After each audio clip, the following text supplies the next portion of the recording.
Stewie Bond. This is round one for Tom Kong. This is the elimination round, one chance to win. And the fastest four winners go into our finals. Well, these two boys are at it again. Ian Brown on screen. There's Robin Judd in the Studebaker. This promises to be a big pass.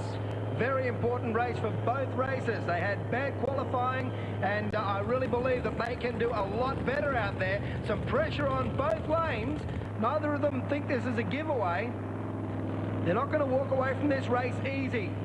And Robin Judd getting the message from the crew to shut the car down. Drama for Judd and the crew. They worked very hard to get the car to the track, and it looks like they have a leak under the car and have been shut down on the start line.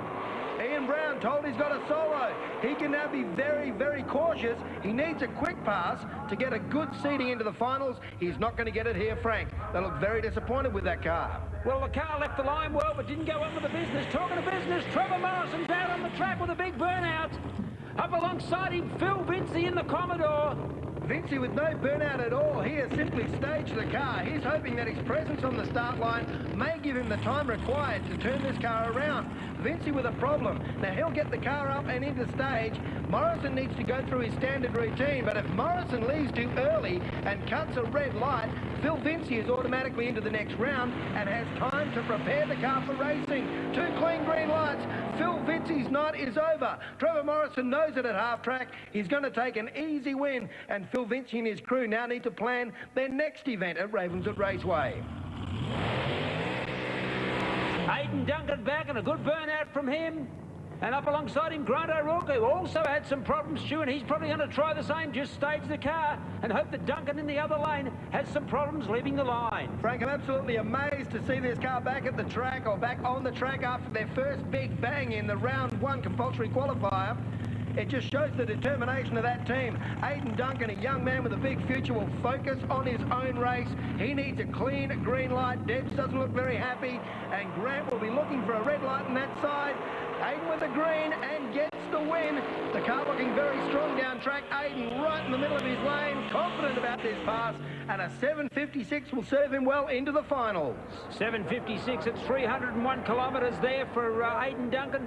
And this crew not happy, but that's the way drag racing goes as they push the car back. A great effort from them to get the car onto the track. It lifted the blower, and the last time it came out, it really did a lot of damage, and it's great to see that they made the effort to get around in. Steve Flynn coming up now, and it means that we're about to see Rob Pilkington. As one moves out, the other comes in, and here's his burnout.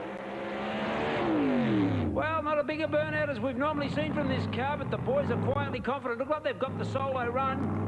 Rob's backed up, and Steve Flynn helping the team out today. Will have a little bit of advice for not only the crew, but also for Rob Pilkington. And Stewie doesn't this car look absolutely immaculate. It sounds beautiful too. A big Ford engine there. A 750 Stoll. Number one qualifying position from Morrison. That number one position has put him up in a solo pass with an uneven field, and right now he can please himself. He can go as quick as he wants or as slow as he wants. I believe they're testing this car with the extra 200 pounds of weight, and he's going to push it out the back door.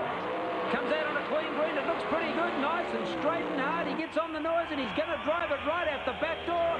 Really pushes it hard. It's a good one, a 770 at 288 Ks. Well, Rosco McGlashan coming out for his second pass in the Auto 1 Aussie Invader Jet Dragster.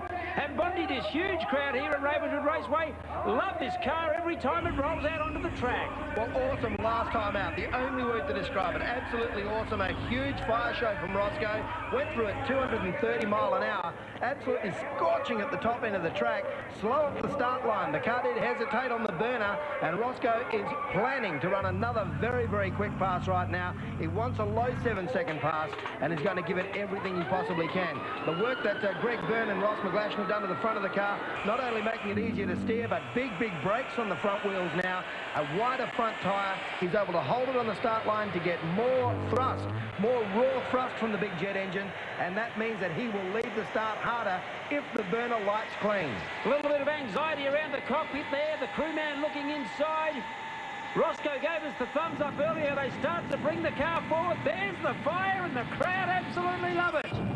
Oh, he didn't like it. He jumped right back.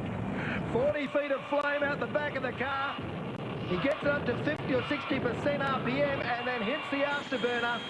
And a big flame. He's got the RPM up high now. You can see the flame is more conical. It's more thrust, more power. Well, Roscoe's starting to bring it forward. The car's locked away. It stays. The lights count down. Oh, no burner here, Frank. He's got a problem. A slow light of the burner. That's going to cause a lot of stress on the engine. And it's not going fast. It's all fire. Oh. And bits of shrapnel flying out the back. Rosco McGlashan is in trouble at around about half-strip distance. The car is not well. He'll be looking at it very closely in the pit area, but that is not a happy jet engine. Coming at you after the break. It's finals time. 7:30 Thursday, they're back.